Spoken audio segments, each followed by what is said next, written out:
Habang walang tubig sa ilang lugar sa Metro Manila at Cavite dahil sa rotational water service interruption ng Maynilad, patuloy naman ang pagrarasyon ng tubig. Ang problema, kulang pa rin ang dumarating na rasyon kaya nag-uunahan ang mga residente sa pag-igib. Ang ilan, pinagtiyagaan na lang ang tubig mula sa fire hydrant at maging sa nasirang tubo ng Maynilad. May report si Tina Panganiban Perez. Pinagkaguluhan ng mga taga-barangay 107 Tondo, Maynila ang rasyon ng tubig mula sa Maynilad ngayong araw. Ang dala kasing 5 cubic meters o katumbas ng 30 drums, kulang na kulang. Ang inirarasyong tubig mula sa tanker, sinuri at tiniyak naman ng Maynilad na ligtas inumin. Sa Metro Manila, nagpakalat ang Maynilad ng 35 tankers. Pero sa dami ng customers nito, kailangan magpabalik-balik ang mga tanker para marasyonan ang lahat. Ang mga taga Velasquez Street naman sa Tondo pa rin, binuksan na ang isang fire hydrant para doon subalok ng tubig. Yan ay kahit pa mahigpit itong ipinagbabawal sa batas. Walang magamit na tubig. So dito na lang, Pagtsatsagaan na lang namin yan.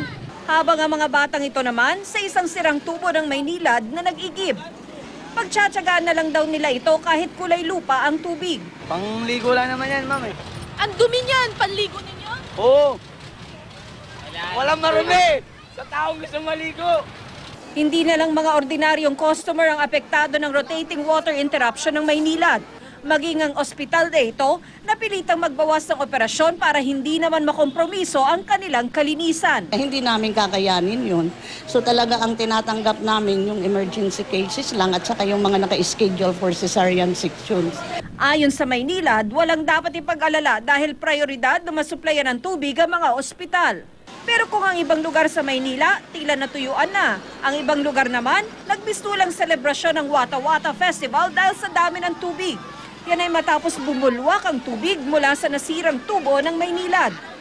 Maraming tubig, hindi na wala ng tubig, lalong dumami tubig. Ano ba kami? Malinaw pa! Paliwanag na Maynilad, kakabitan sana ng bagong valve stopper ang tubo nila sa Moriones pero nagka-leak. Mahigit 3 milyong customer ng Maynilad ang apektado ng rotational water interruption. Ilang universidad at kolehiyo ang nagkansela ng klase dahil walang tubig sa campus. Ilang public elementary at high schools naman ang nagpasabi na ring kanselado ang klase. Para naman sa mga taga Las Piñas at Cavite, maaantala pa ang pababalik sana ng supply ng tubig. Imbis na ngayong araw, bukas ng alas 4 na ng madaling araw may babalik ang tubig. Humihingi naman ng paumanhin ng Maynilad sa nangyari.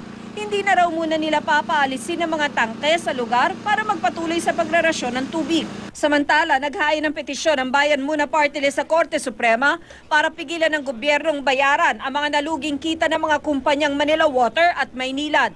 Kasama sa respondents, sina Pangulong Aquino, Finance Secretary Cesar Purisima, MWSS at ang 2 kumpanya ng tubig. Sinisingil ng Manila Water ng 79 na bilyong piso ang gobyerno habang mahigit 3 bilyon naman ang sinisingil ng Maynilad sa ilalim ng kung tawagay sovereign guarantee. Ito'y matapos ibasura ng MWSS ang petisyon ng 2 kumpanya na magtaas ng singil sa tubig noong September 2013. Ang sovereign guarantee ay seguridad ng kita na binibigay ng gobyerno sa 2 kumpanya ng tubig. Ayon sa Bayan Muna, labang ito sa batas dahil galing din naman sa kaba ng bayan ang ipambabayad ng gobyerno sa Maynilad at Manila Water. Hindi pa raw nababasa ng Maynilad ang petisyon pero iginiit nilang legal ang concession agreement nila sa gobyerno. Depensa naman ng Malacanang, isinasaalang-alang naman ng gobyerno ang kapakanan ng publiko kaugnay ng singil sa tubig. The moment we start playing around with this, then it will ultimately hurt us in terms of the cost of borrowing. Wala pang reaksyon ang Manila Water. Tina Panganiban Perez, GMA News.